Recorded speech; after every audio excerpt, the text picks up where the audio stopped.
Hi, my name is Matt Root, and this is my bio sketch for Dr. Robert F. Heizer. Let me go ahead and screen share here.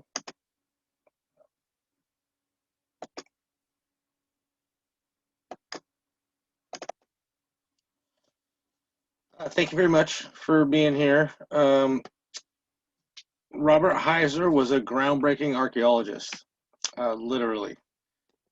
In his almost 40 years in the field, Heizer excavated archaeological sites around the world and here in the United States, elaborating on known archaeology and paleo theory with new and groundbreaking methods. He helped introduce the entire field of anthropology. Heizer excavated in places like the United States Southwest, Mesoamerica, Egypt, the Great Basin, Alaska, and California. Let's look more into the life and career of Robert Heizer.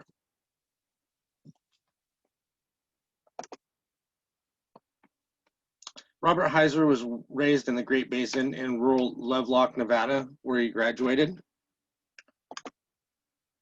from Lovelock High School in a class of only 11 students.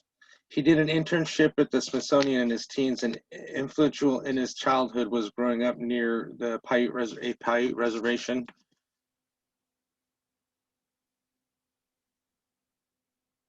where he visited with his family on the weekends. These events became formative experiences in his early life. Heizer went to Sac State University, actually. I'll move on to his education, where he received his associate's degree, but more importantly, he received the tutelage and directions of Dr. Lillian there. He received his master's in 1936 after transferring to Berkeley with honors, receiving his PhD in 1941, and going on to excavate the Olmec site seen here early in his career with his colleague Philip Drucker in Tabasco, Mexico. His other excavations include those at Lovelock Caves, the Humboldt Cave, the Leonard Rock Shelter, Eastgate Shelter, all of these in Nevada, and those in Topanga Canyon while at UCLA. Also in the Aleutian Islands of Alaska, and his extensive work here in the Sacramento Valley, in my tribe's territory, the Wintu and the Wintu area. Also close to Humboldt State University, he performed analysis at California Humboldt 67, the Gunther Island site out in Humboldt Bay. Also those in La Venta, Mexico, and Luxor, Egypt. Representing an impressive and wide career in archaeology in the Americas and Egypt. Some of the most important and innovative accomplishments of Robert Heizer's career were establishing the first occupation sequence for the Great Basin area. This was based on extensive obsidian hydration analysis testing at the time when this area of the country was somewhat ignored by archaeologists until Heizer came into the basin and began to study there. The methods Heizer utilized were new at the time, and he and his students expanded the Great Basin archaeological record significantly. Next is a method of analysis that many people probably don't know about, trace element analysis of obsidian projectile points, and sourcing these obsidian sources to quarry site to view use patterns and social trade networks. These were all groundbreaking for their time and still used today as foundational methods in the field of archaeology. But the last one today is probably the most memorable. The recovery of late Paleo human coprolites from dry caves in Nevada. These coprolites, when studied, showed dietary and migratory information as well as yielding valuable materials for radiocarbon analysis. The earliest dating results of these tests from the Leonard Rock Shelter was just under 9,000 years before present day. A very early date for the 1940s. Heizer published in all 4 anthropology disciplines.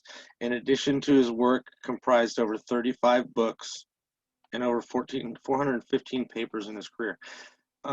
This photo here is of the Memnon site in Luxor, Egypt, where he excavated in 41 and 42. 1941, 42.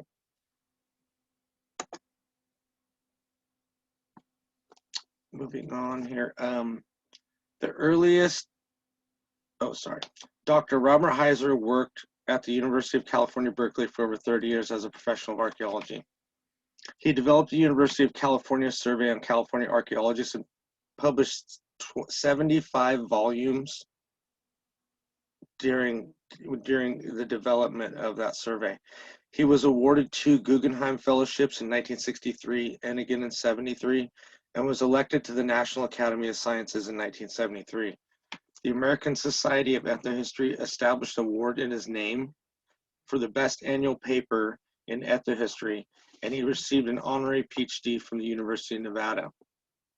Heizer also, most remarkably to me, after recent events at UC Berkeley, testified on behalf of all California Indians in the land claims alongside of A.L. Kroeber. Kroeber recently has been subject to wrongful attacks from extremist scholarly voices uninformed on true events of Kroeber's having saved Ishi's life, a wild Yana Indian from Tehama County here in California, from having been hanged by American settlers in 1909. Here we have a short list of just some of Heizer's published works. I have included this modern reprint of his books. Some of you may have seen or may even have read The Natural World of the California Indians. It is among his most widely reproduced books today, and you might see it on sale on bookshelves near where you live. And the photo at the bottom is one of the most rare artifacts Heizer recovered from his excavations in Nevada. Fully intact atlatl dart with attached projectile point, and when tested, the dart yielded a radiocarbon date of 5100, that's 5,100 years before present day, and was probably deposited in a post-glacial thermal period. Robert Heizer was diagnosed with cancer in 1978 and still taught up until the days before his death in 1979. I have read and referenced his works many times, but knew little about this man and his contributions to the field of archaeology in his career, and appreciate the opportunity afforded by this assignment to learn more about Robert F. Heizer.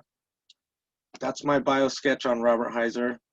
I hope you all learned a lot about the man, Heizer himself, and also a little bit about the field of archaeology. Thank you, and have a great spring semester.